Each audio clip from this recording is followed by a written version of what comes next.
গতকাল রাতে বাংলাদেশি হ্যাকারদের একটি দল ইসরায়েলের কয়েক হাজার ওয়েবসাইটে সাইবার হামলা চালিয়েছে, যা দেশটির সাইবার নিরাপত্তায় বড় ধরনের আঘাত এনেছে।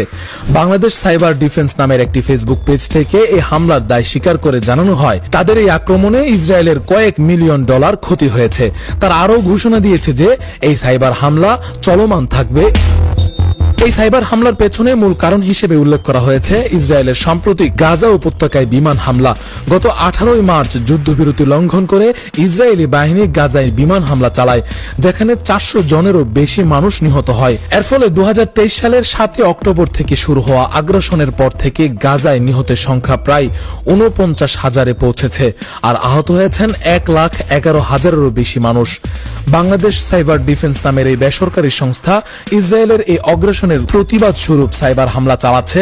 আজ সকালে তাদের চলমান আক্রমণে ইসরায়েলের একটি গুরুত্বপূর্ণ মন্ত্রণালয়ের ওয়েবসাইট ডাউন করতে সক্ষম হয়েছেন বলে দাবি করেছেন তারা।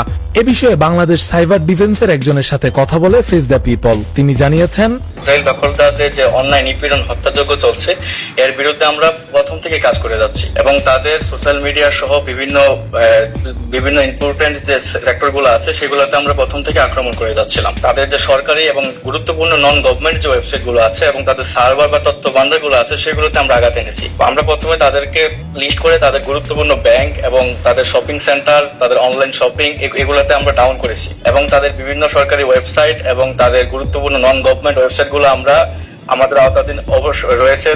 5 থেকে 10টার মতো ওয়েবসাইট আমাদের আওতাধীন অবশ্যই রয়েছে। এখন অর্থনৈতিক পরিমাণটা আনুমানিক ধরে নিয়েছি প্রায় মিলিয়নের মতোই হবে। তাদের ইউনিয়ন ব্যাংক সহ আরো একটি ব্যাংকের সার্ভার আমরা ডাউন করে রেখেছি।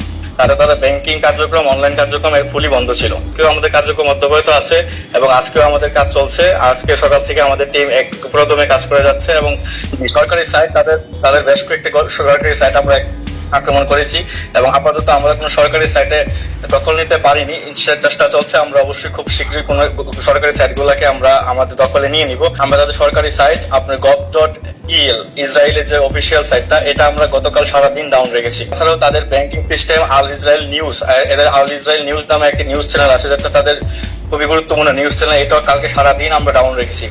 আমরা বাংলাদেশ সাইবার ডিফেন্স সহ বাংলাদেশের আরো যে সাইবার এক্সপার্টরা আছে সবাই কাজ করছে, পুরোদমে আমরা কাজ করে যাচ্ছি। আমরা ফিলিস্তিনের পক্ষে আছি এবং আমরা তো সরাসরি যেহেতু আমরা ওইখানে তো যাওয়া পসিবল না, আমরা আমাদের যার অবস্থান থেকে আমরা ফিলিস্তিনের পাশে থেকে আমরা লড়াই করে যাবো ইনশাল্লাহ। বিশ্বের বিভিন্ন দেশ ইসরায়েলের আগ্রাসনের বিরুদ্ধে নানাভাবে প্রতিবাদ জানাচ্ছে। অনেক দেশেই ইসরায়েলি পণ্য বয়কটের ডাক দেওয়া হয়েছে। বাংলাদেশি হ্যাকারদের এই সাইবার হামলা সেই প্রতিবাদেরই একটি অংশ। উল্লেখ্য, এর আগেও বাংলাদেশি হ্যাকাররা বিভিন্ন সময়ে সাইবার হামলা চালিয়েছে।